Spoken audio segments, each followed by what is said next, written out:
Rice here. What's that got to do with air? Well, actually, it's got to do with friction, but I'll get to that later. First up, some more frictiony goodness in the form of figure skating.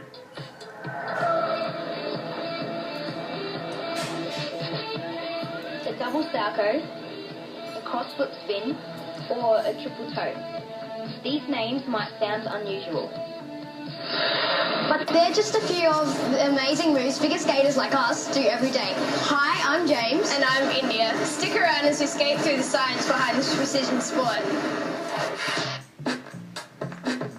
Figure skating is a sport that can be performed by yourself or as part of a pair.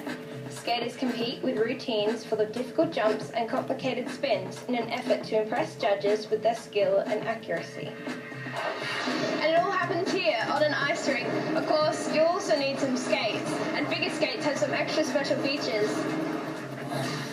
Along the length of the blade, there are actually two edges with a groove in between. These edges are set on a curve called a rocker, which makes it easier to turn in tight circles. There is also a jagged tip on the front called an ice pick to help skaters grip the ice during takeoff and landings. Figure skaters only ever skate on one of the edges and only ever skate along the curve, never in a straight line. And you might be wondering why skates can glide along the ice so well in the first place. Well, it's because there is such a lack of friction on the ice, although scientists aren't totally sure why this is. They think it is probably a combination of a few things. Firstly, as the skates rub against the ice, they create a small amount of heat, which melts the ice just a little. Also, the pressure a skater places on the thin blade can make the ice melt at a lower temperature. So that's the basics of how we can skate, but how do we perform our moves?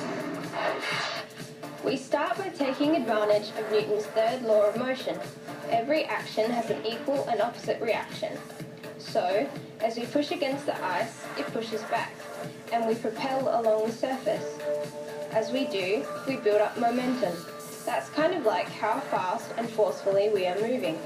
Building up enough momentum allows us to perform a lot of moves. This is when inertia comes in. This just means that once our body gets moving, it just doesn't want to stop. When we jump, we try to get as much height as possible, as this will carry us a further distance and give us more time in the air to add spins. Most types of jumps can be performed with 1, 2, or 3 rotations, although Olympic athletes can even reach 4. But we don't just spin in the air, we also spin in the ice. And this is where angular momentum helps us out. Our angular momentum depends on how our bodies are positioned. When our arms are stretched, our speed is lower because our mass is more spread out.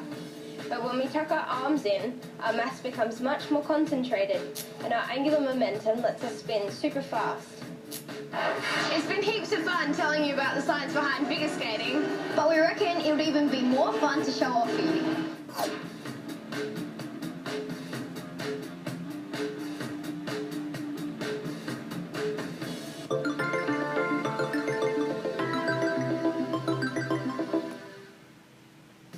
I was just about to tell you about the great DIY science.